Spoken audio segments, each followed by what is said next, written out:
안녕하세요. 절대값TV의 명품 PD 한PD입니다. 최근 두 달간 서울에서 팔린 아파트 10건 중 3건이 6억 원에서 9억 원 사이의 아파트들이라고 그래요. 그래서 이 중고가 아파트 거래가 증가를 했다. 자, 이 이야기는 예전에 어디서 많이 듣던 얘기죠. 어디서 들었냐면 2020년도, 21년도에 연끌할 때 정부에서 9억 이하의 대출 규제를 완화하니까 바로 6억에서 9억 사이 딱 그 중간층이죠. 자, 그 아파트를 연끌하던 사람들이 집중적으로 샀고 집담관기가 나왔고 집값이 버블이 꼈었죠. 버블을 만들었었죠. 2020년, 2021년도에. 자, 또 집값이 폭락을 하니까 정부가 또 규제를 풀어줬어요. 규제를 풀어준 게 아니라 대출 금리를 완화를 해준 거죠. 완화를 해줘가지고 또 집을 사라고 또 꼬신 거죠. 자, 그런데 중요한 거는 그때 특례 보금자리론이 4% 초반대였는데 최근에 금리 하단이 3% 후반대까지 떨어졌어. 자, 또 속은 거죠. 또 속은 거예요.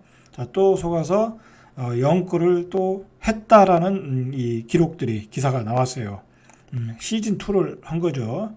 자, 중요한 거는 지금 연끌에서 산 사람들이 이 수익이 나겠냐라는 문제예요. 연끌에서 수익이 나겠냐.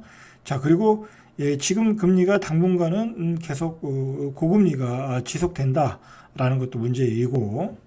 자, 정부에서 뭘 마련해 줬냐면 생애 최초로 집을 사면 대출을 확대해 주겠다. 그리고 9억 원 이하의 주택에 대해서는 특례 보금자리론을 도입해서 대출 문턱을 낮춰주면서 집중적으로 20대, 30대들이 집을 샀다라는 거예요. 그래서 지난 2월달, 3월달 집중적으로 거래가 많이 됐죠. 중개를 통해서 거래된 서울 아파트만이에요. 총 3,879건 가운데 6억 원 초과 9억 원 이하의 가격대 거래 건수가 1,189건, 전체의 30%였다라는 거야. 상당히 많이 거래가 됐다라는 거예요. 전체 30%라는 얘기는 집중적으로 이 아파트들이 거래가 됐다라는 거예요. 특례 보금자리론을 통해서 정부의 가격, 정부의 그 집값 급락의 어떤 경착륙에 대한 가격 방어가 결국은 성공했죠. 또 연끌을 해서 그들을 투입을 한 거죠. 결과적으로.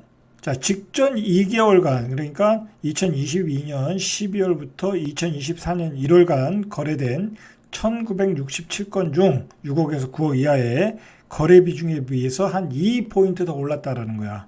더 많은 비중이 실렸다라는 거예요. 이 구간에서. 자, 그리고 이제 6억에서 9억 이하의 아파트가 팔리니까 9억 이하의 아파트 팔으신 분들이 9억 이상의 아파트를 또 사겠죠. 교체 매매를 또 하겠죠. 그러니까 자연스럽게 9억에서 15억 이하의 아파트가 거래가 됐다. 거래도 크게 증가했다라는 거야. 전국적으로 뭐 경기도 수도권이 좀 많이 일어났고, 뭐 세종시도 많이 거래가 됐고, 주로 이런 거래들이 많았어요. 그러니까 6억 특례 보금자리로는 집을 사면 그 판 사람들이 또 교체 매매를 하는 그런 수요가 이루어졌다라는 거야. 자, 그 수요가 이루어진 사이에 세계의 금융시장은 지금 어떻게 됐어요? 은행들이 파산하고 금융 시스템이 붕괴 직전으로 가고, 그리고 오늘 뒤에서 이야기하겠지만 중장기적으로는 경기 침체가 오고 금융 위기도 올 수 있다라는 이야기를 좀 하고 있다라는 거야. 그 상황에서 여러분들이 빚을 내서 또 집을 산 거야. 빚을 내서 집을 샀다.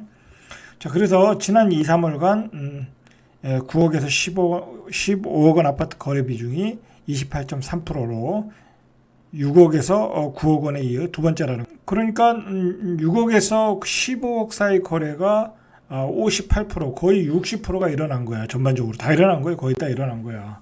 이렇게 거래가 늘어난 이유는 바로 정부의 그 대출 규제 완화, 특례 보금자리론으로 또 연끌하시는 분들이 또 들어갔다라는 거야. 자, 결국은 그분들을 이용한 거예요. 자, 생애 최초 주택 구입자에 대해서는 규제 지역과 무관하게, 뭐 규제 지역이고 비규제 지역이고 없어. 그냥 무조건 대출해 준 거야. 그러니까 참 이게 문제예요. 이게 문제. 결국은 정부의 정책 자체가 리스크야. 리스크. 리스크. 자, 주택담보대출 비율을 LTV를 80%까지 높였어. 이거 좌파 정부에서는 막 투기 못하게 60%로 낮추고 뭐 규제 지역에서는 뭐 40%까지 낮췄잖아요. 근데 80%까지 높인 거야. 결국은 이제 뭐 집값이 뭐 버블이든 말든 들어가서 좀 사달라라는 거야. 대출 이빠이 받아가지고. 그죠? 그렇게 봐야죠. 그렇게 해서 여러분들이 집을 사신 거야. 그리고 대출 한도도 4억 원에서 6억 원까지 확대했어. 그리고 그리고 이제 최근에 조금 거래가 되는 게 금리 하단이 좀 내렸어요. 3% 후반대까지. 물론 뭐 해당되는 분들은 많지 않지만 금리가 좀 떨어졌어. 자, 우리 최근에 조금 이상한 게 뭐냐면 이 아직도 채권 시장 그다음에 채권이니까 기업들의 자금을 융통하는 채권 시장은 조금 이렇게 뭐랄까 채권 발행이 그렇게 예전만큼 쉽지는 않거든요. 자, 근데 문제는 이 정부가 돈을 많이 풀었다라는 거예요, 결국은. 그죠? 정부가 돈을 많이 풀어가지고 결국은 금리가 낮아진 거잖아요. 결국은 은행들이 이제 자금 조달이 쉬워졌다라는 거잖아요. 은행채 금리를 높게 안 해도 금리 조달이 쉽다라는 거잖아. 그럼 결국은 이제 정부 입장에서 한국은행에서 돈을 많이 풀었다라는 거야, 결국은 시중에. 결국은 우리가 모르게 돈들이 많이 지금 풀리고 있다라는 거야. 미국도 마찬가지고 우리도 마찬가지고 금리가 떨어지고 있다라는 얘기는. 그러니까 이게 지금 뭔가 잘못된 거야. 기준금리는 계속 올라가는데 대출 예금 금리, 예적금 금리는 내려가고 있다라는 거. 그다음에 대출 금리는 그거에 비해서 조금 떨어지고 있다는 거. 근데 문제는 뭐냐면 금리를 올려야 될 상황에서 지금 금리를 못 올리니까 인플레이션이 일어나고 있다는 거예요. 이제 이번 달에 뭐 4%대가 넘었다. 아직도 4%대라고 하는데 여러분 이게 4%대면은 우리가 체감적으로 느끼는 거는 막 8%대로 느껴진다고. 실제 물가 오르는 거는. 자, 근데 문제는 이렇게 물가가 오르면 서민들은 어려워지는 거야. 그죠? 뭐 서민들은 계속 얘기하지만 어디 투자한 게 아니잖아요.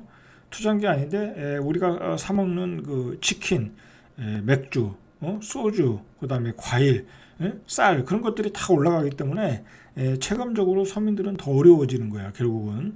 그러니까 결국은 은행들이 한국은행이 금리를 올려서 물가를 잡고 부동산 가격을 잡아야 되는데 그런 정책을 안 쓰고 있다라는 거야. 결국은 그게 문제야. 그러니까 집값도 지금 안 잡히지. 그리고 고분양가에 분양하는 아파트들은 다 완판이 되지.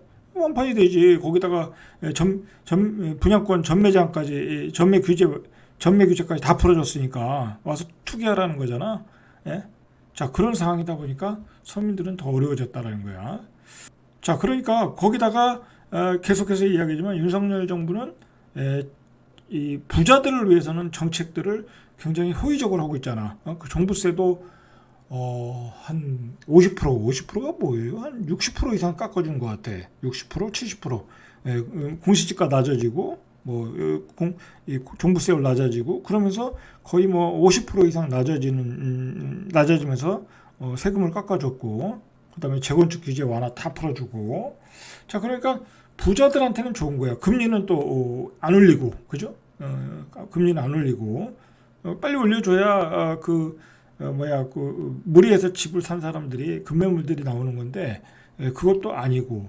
자, 그러니까 당연히 이 윤석열 정부의 그 여당이죠. 뭐 지지율이 떨어지고 있는 거야. 가만히 생각해 보세요. 서민들 입장에서는 불리하잖아, 그죠? 그리고 서민들의 실제적으로 경기 침체가 너무 급격하게 다가오는 건 서민들이잖아. 부자들은 룰루랄라고 지금, 그죠? 그렇잖아요, 지금. 종부세 깎아주니까 뭐 집도 이제 안 팔아도 되겠네. 좀 그렇게 가고 있잖아. 자, 그런 상황이라는 거야. 자, 지금 상황은 그런 상황에서 움직이고 있다. 그렇게 보시면 돼요. 자, 그래서 이달 들어 금리가 3%에서 4%, 3% 후반대에서 4% 초반대 하단 금리가 이렇게 떨어져 가지고 생애 최초 주택 구입자도 집을 살 수 있다라는 거예요. 이 금리로. 물론 다 그런 건 아니고요.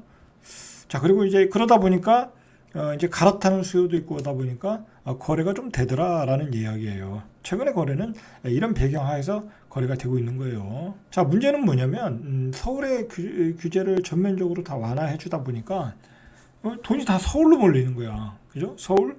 아직은 뭐 경기도까지 확산은 안 되고 있어요. 경기도는 아직도 미분양 주택들이 쌓여 있으니까.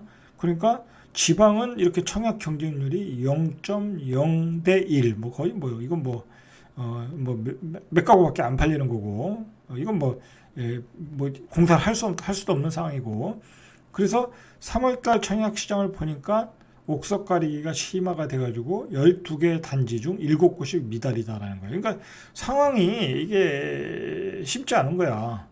휘경동의 힐센자이 디센시아는 여기는 이제 51대 1이었는데 여기는 이제 서울이잖아. 그리고 대규모 단지니까, 그리고 전매 차익을 노리는 어떤 그 투기 수요들이 몰린 거야. 또 또 프리미엄이 붙겠지. 1년 뒤에 팔면. 그런 거야. 자, 그런 거. 그거 외에는 뭐 별거 아니다라는 거야. 근데 여기도 생각을 해보라고. 전세가율이 50%인데, 그죠? 여기 분양가가 예를 들어서 한 10억 될 거 아니야. 이것저것 다 합치면 10억이 넘죠. 그죠? 그러면 전세가가 5억이야. 자리가 5억이라니까? 그러면 나머지 돈을 어떻게 될 거냐고. 그죠? 그러니까 입주 때 다 마피가 나오는 거지. 자, 3월 기준 전국 아파트 1순위 청약 경쟁률이 2.5대 1 전국이에요. 자, 전년 동월 작년이죠.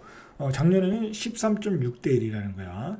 전국 1순위 청약 미달률 역시 지난달 39.6%, 전년 동월보다 14.5%보다 크게 늘었다. 자, 미분양이 계속 이루어지고 있다라는, 미분양이 늘어나고 있다라는 거예요. 그리고 지방은 올해 들어 청약 일정 자체가 진행되지 않는 지역도 있다. 그러니까 지금 서울과 지방과의 어떤 그 양극화가 이루어지고 있어요. 이거는 제가 이야기하지만 서울을 규제를 풀어주는 게 아니었어. 규제를 풀어주다 보니까 돈들이 이 서울 경기도권으로 몰리는 거야 지금. 너무 무리하게 풀어줬다라는 얘기야. 그래서 서울 쏠림 현상이 일어나고 있다라는 거야.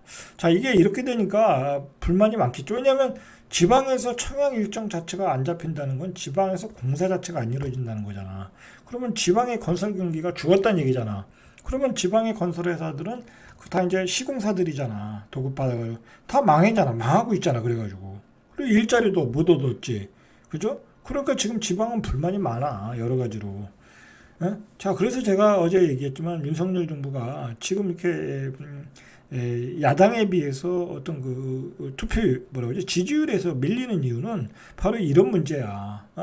너무 서울 수도권의 쏠림 현상을 가속화시켰다. 정책 자체가.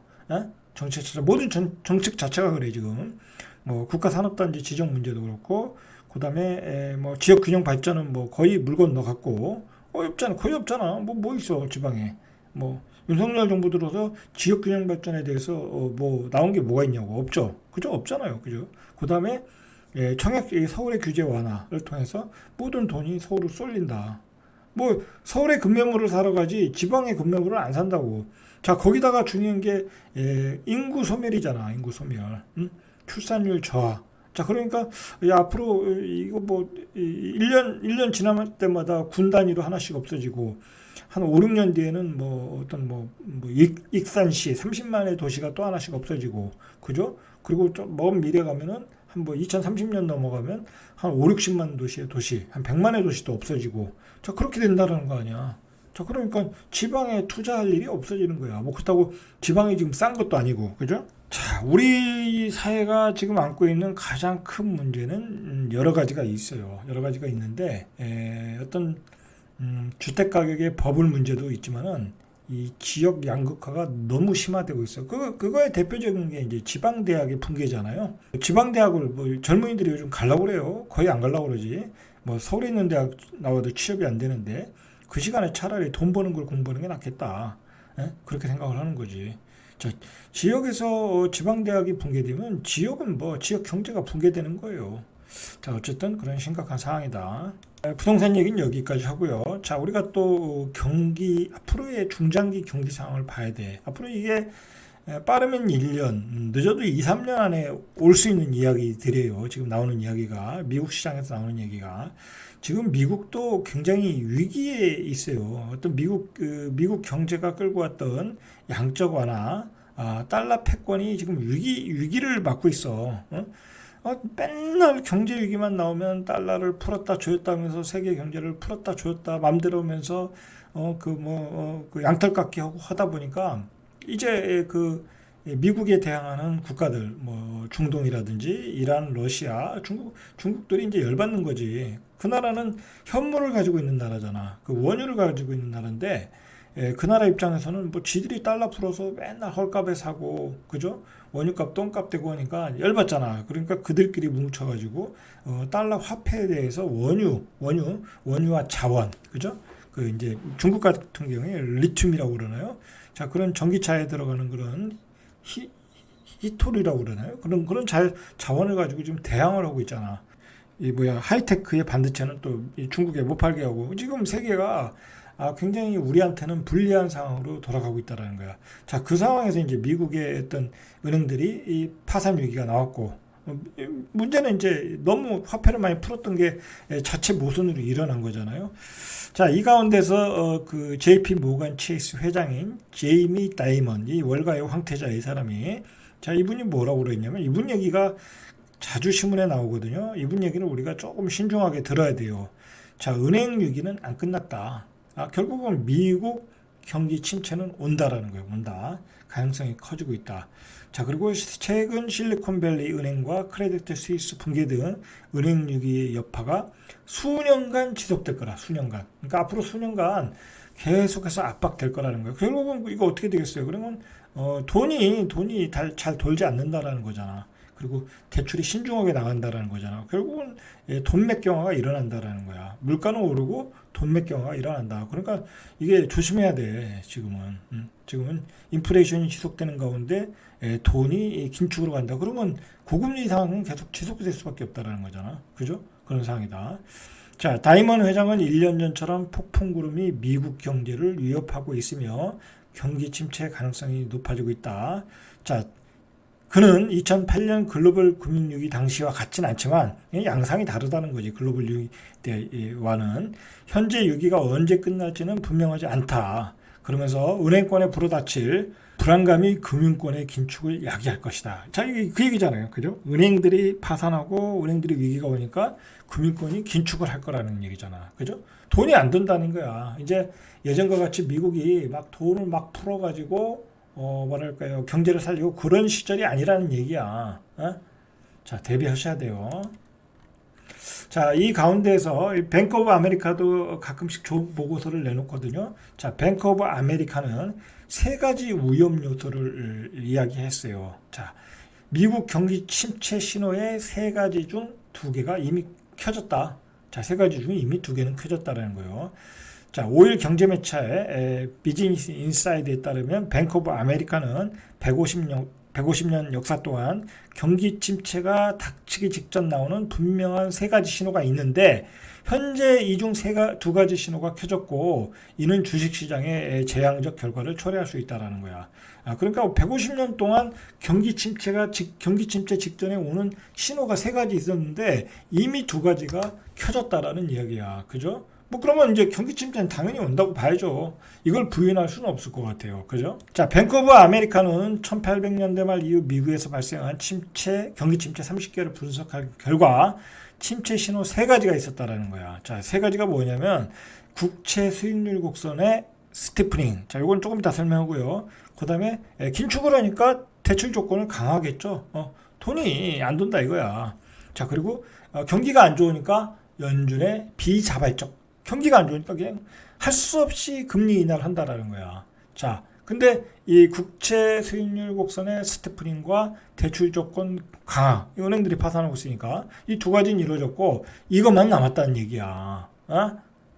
금융위기가 오기에는 그러니까 이 얘기는 뭐예요? 연준이 이제 예를 들어서 지금 뭐 연말쯤 가면 금리 인하를 한다는 게 전문가들 이야기잖아요. 그러면 이 금리 인하를 한다고 할 때는 경기 침체가 오고 이제 완전히 집값은 폭락하는 거야. 금리 인하해서 집값이 올라가는 게 아니라 폭락을 하는 거야. 주식도 폭락하는 거고 리세션이 들어가는 거야. 그렇게 보셔야 된다는 얘기야. 자, 국채 곡선의 스티프닝이라는 게 뭐냐면 수익률 곡선이 가파라지고 역전되지 않는 경우라는 거야. 일반적으로 불황이 몇 개월 앞으로 다가왔다는 신호라고 설명을 하고 있어요. 그러니까 뭐냐면 이게 단기 국채와 장기 국채가 있는데 이 장기 국채가 더 수익률이 좋은 거야. 더 비싼 거야. 그러니까 장기로 너 돈 빌려갈 때 금리를 더 내라 이거야. 그게 말이 안 되잖아요. 원래 단기가 더 비싼 거지. 근데 어떻게 보면 장기가 더 비싼 거야. 왜냐하면 경기가 안 좋다고 전망을 하니까. 그게 국채 수익률 곡선의 스티프닝이라는 거예요. 지금 이미 그건 이루어지고 있어요. 지금. 자, 두 번째 신호는 대출 조건이 엄격해졌다라는 거야. 근데 중앙은행 연방준비제도는 1960년대부터 은행들의 대출 조건을 추적해 봤는데 현재 상당히 엄격하다고 뱅크 오브 아메리카는 전했고 대출 조건이 침체 없이 이렇게 엄격한 적은 없었다라는 거야. 그러니까 돈이 지출되는 게 대출 나가는 게 까다롭다라는 얘기야. 이제 경기 침체가 오는데 뭐 은행들이 돈을 함부로 빌려주겠어요? 확실한 거 아니면 빌려주지 않는다라는 거야. 지금 자, 이 두 가지는 이미 이루어지고 있다. 자, 세 번째 신호는 연준의 비자발적 금리 인하인데 자, 아직 금리 인하는 없지만은 금리 인하에 대한 시장의 압박은 계속되고 있다는 거야. 그래서 뱅크 오브 아메리카는 경기 침체가 발생해서 나타나는 베어 마켓 시장에서 증시는 일반적으로 첫 번째 금리 인하 이후 25% 넘게 떨어진다. 여러분 그러니까 경기가 안 좋다. 그러니까 최근에 시장이 좋잖아요. 최근에 시장이 좋은데 이건 유동성 장세야. 주식이 많이 떨어졌고 은행들이 파산했고 거기에 대한 악재가 해소됐고 거기에 대한 뭐 가격의 어떤 뭐라 할까요? 유동성은 있으니까 시중에 유동성이 있고 싸다고 생각하니까 들어오는 거야. 이 베어마켓 랠리 장으로 들어오는 거야. 그러나 이제 경기 침체가 계속 안 좋다는 신호가 경기가 안 좋고 이거 뭐 은행들이 계속 파산하고 그러면 이제 도저히 안 되겠다. 연준에서 이제 금리 인하 얘기가 나오고 금리 인하를 하면 중시는 폭락한다라는 거야. 완전히 경기 침체를 선언하게 되는 거니까. 자, 그런데 이 패드 워치 이제 금리를 예상하는 패드 워치에 따르면 선물 시장에서 투자자들은 연준이 5월에 금리를 한 차례 올리고 6월 동결, 7월 인하 이건 완전 낙관적인 얘기인 것 같아요. 그러니까 굉장히 7월 되면 굉장히 안 좋아진다라는 얘기야. 그러니까 7월 전에 만약에 7월에 금리 인하한다는 신호가 나오면 여러분들 주식 다 팔아야 돼. 부동산은 또 폭락하는 거고. 자, 그렇게 보셔야 돼요. 자, 마지막으로 분양권에 대해서 한번 보시죠. 자, 지금 수도권에서 시세보다 싼 분양권들이 지금 쏟아져 나오고 있다고 그러거든요. 자, 어제 얘기했듯이 이 분양권은 자기 자본 없이 그냥 분양권을 산 사람들이 많기 때문에 입주 때 전세 가격이 안 받쳐주면 분양권 매물들이 쏟아져 나오는 거예요. 근데 이제 4월 7일부터 이제 분양권들이 본격적으로 거래가 되니까 분양권 매물들이 더욱 쏟아져 나오겠죠. 근데 최근에 이제 분양권들이 싸게 거래가 되고 있는데 매물들이 더 쏟아져 나오면 더 이제 가격이 더 떨어진다라는 얘기예요. 분양권들이 가격이 떨어지면 이제 구축의 가격들은 더 떨어지겠죠. 그렇게 되면 나중에 분양권이 떨어지고 구축이 떨어지면 미분양이 늘어나는 거예요. 이제 그런 악순환으로 갈 수 있다라는 거예요. 자, 그래서 전문가들은 전매 제한 해제로 물량이 증가하면 분양권 거래 가격이 더욱 하락할 것으로 보고 있어요, 지금. 그러니까 여러분들 지금 이제 집 살 계획이 있으신 분들은 이 분양권 시장을 보시면 돼. 분양권 시장 가셔가지고 싼 거 있으면 사시면 되는 거야. 싼 거 있으면. 자, 예를 들어서 7월 입주 예정인, 그러니까 이제 여러분들이 집을 사실 때 이렇게 입주가 다층 아파트. 왜냐하면 잔금을 빨리 치러야 되는데 잔금을 못 치는 사람들이 있거든. 이제 그때 가서 사시면 돼. 왜냐하면 이게 잔금을 못 치르면 그 연체 이자가 보통 은행 이자의 2배, 3배야. 한 2.5배까지 간다고. 그러면 그거 못 버티고 판다니까? 할 수 없이 판다니까? 자기 계약금은 날릴 수 없잖아요. 그러니까 뭐 예를 들어서 프리미엄을 확 낮춰서 판다든지 또는 본전에 판다든지 마페에도 판다든지 그렇게 되니까 여러분들이 입주 예정인 아파트를 찾아야 돼요. 입주가 아직도 먼 아파트는 아직 시간이 있으니까 아직 팔질 않는다고. 그죠? 입주 예정인 아파트만 잘 검색을 하시면 돼요.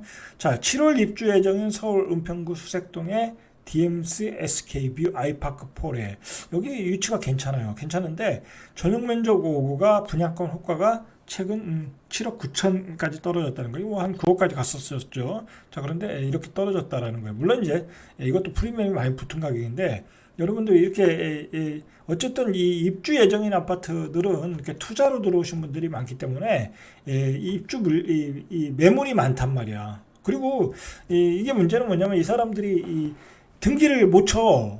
왜냐면 등기 치면 다주택자인 경우에 8% 이상 내야 되잖아. 그럼 8%면 이거 7억 9천이면 한 7천만 원 내야 돼. 아니야. 한 6천만 원 이상 내야 되잖아. 그 취득세로.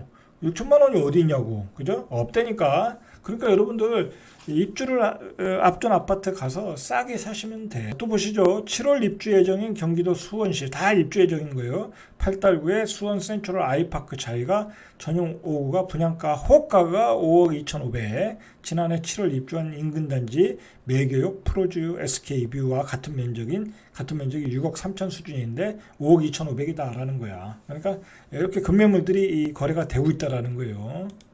자, 이게 이제 왜 입주 분양권이 이제 가격이 싸냐면 요즘은 이제 개인별로 전환되는 잔금 대출을 받아가지고 입주를 해야 되는 경우가 있잖아요. 입주를 하더라도. 근데 이게 DSR 40%가 적용되니까 대출을 다 못 받아.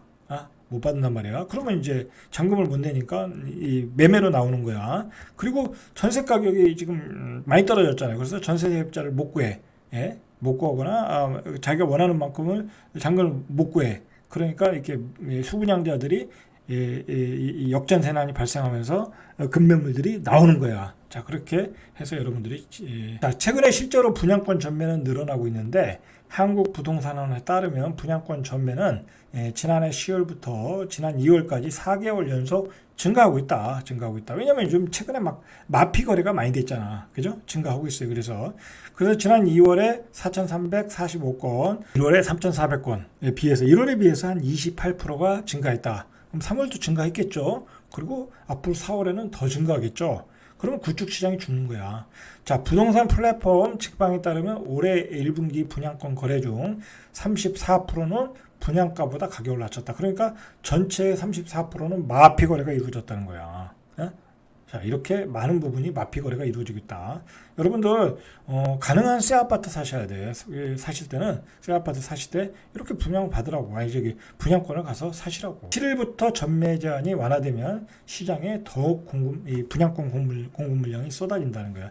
이 분양권 시장의 특성이 뭐냐면 한 사람이 막 몇 개씩 사는 경우가 많아. 뭐 심지어는 몇십 개씩 사는 사람 많다니까. 뭐 여러 사람 명의를 빌려가지고 이 분양권 투자도 하던 사람이 한다고. 그러다 보니까 이 사람들이 지금 굉장히 그 역전세를 만나서 어떤 굉장히 위험한 상황에 있잖아. 이 자본적 리스크의 상황에 있잖아. 그런 매물들이 헐값에 나올 수 있으니까 여러분들 그 시장에서 자신이 원하는 매물들을 잘 찾아보시기 바랍니다. 자, 이상 절대값TV의 명품 PD 한 PD였습니다.